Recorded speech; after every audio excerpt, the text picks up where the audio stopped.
Questão 2. Um aluno fez experimentos eletroquímicos com placa blá blá blá blá blá e dá um monte de coisa aqui, dá vários potenciais. Aí ele fala assim, ó, ocorreu alguma reação no primeiro experimento? A gente tem que identificar quais foram os experimentos, ó. No primeiro experimento, a placa de cobre foi mergulhada em uma solução de ácido clorídrico. Então, no primeiro experimento, ele chegou e colocou cobre numa solução de ácido clorídrico. Se colocou a solução de ácido clorídrico, foi cobre com H+. No segundo, outra placa de cobre foi mergulhada em uma solução de nitrato de prata. Então, cobre com prata mais. Com base nos valores potenciais, responda. Então, ó, cobre e tudo mais. Beleza. Então, ó, letra A. Ocorreu alguma reação no primeiro experimento? No primeiro experimento é o cobre e o H+. O que a gente tem que fazer? O cara que está positivo tem que ter o maior potencial de redução. Senão, não acontece a reação. Esse cara aqui e o cobre. O cobre tem o maior potencial de redução, então essa reação aqui não vai acontecer, é uma reação não espontânea, tá? Então essa reação acontece? Não. Se a gente ainda pode fazer aqui, ó, se a gente fosse calcular a diferença de potencial, seria o potencial de quem estaria reduzindo, que era o hidrogênio, menos o do cobre aqui. Ó. Então, porque o potencial de oxidação do cobre seria menos 0,34 volts. Então, a diferença de potencial aqui daria menos 0,34. Galera, é só a gente pensar no seguinte, ó. Para essa reação aqui acontecer, eu preciso que o hidrogênio receba elétrons e o cobre perca elétrons, né? Para eu conseguir ter essa transferência aqui. Então, eu preciso que o cobre oxide enquanto o hidrogênio reduza. Para o cobre oxidar, esse seria o potencial. Para o hidrogênio reduzir, é o potencial zero. Então, fazendo a diferença aqui, menos 0,34.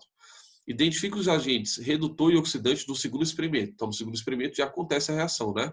Então, ó, prata mais, potencial mais 0,80. E cobre seria mais 0,34.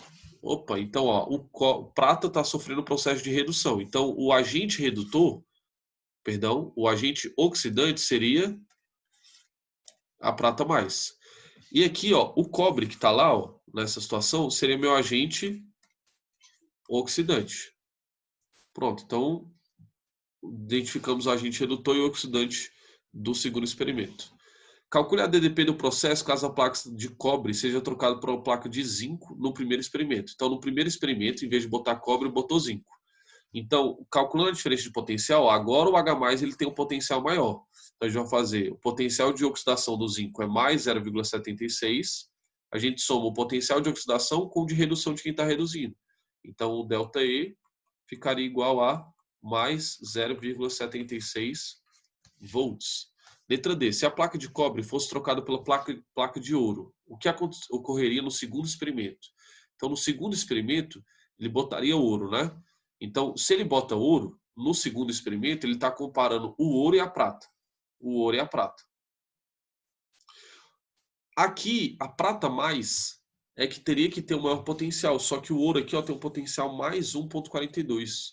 Sempre que eu tenho um cara positivo, ele tem que ter o maior potencial para que aconteça o processo de redução. E aqui, no caso, quem está positivo é a prata, né? Que é o Ag, que tem o menor potencial. Então, não aconteceria a reação. Então, a reação não ocorre. Então, sempre que eu tenho um cara positivo, por exemplo, um Xn+, ele tem que necessariamente ter o maior potencial padrão de redução. Em relação a um cara aqui, Y qualquer, que ele vai ter o menor potencial padrão de redução. Lembrando que esse Y aqui, geralmente a gente está falando dele no estado sólido, e esse cara aqui a gente está falando no estado aquoso. É sempre a gente pegar esse padrão aqui que a gente consegue achar as questões. Perfeito?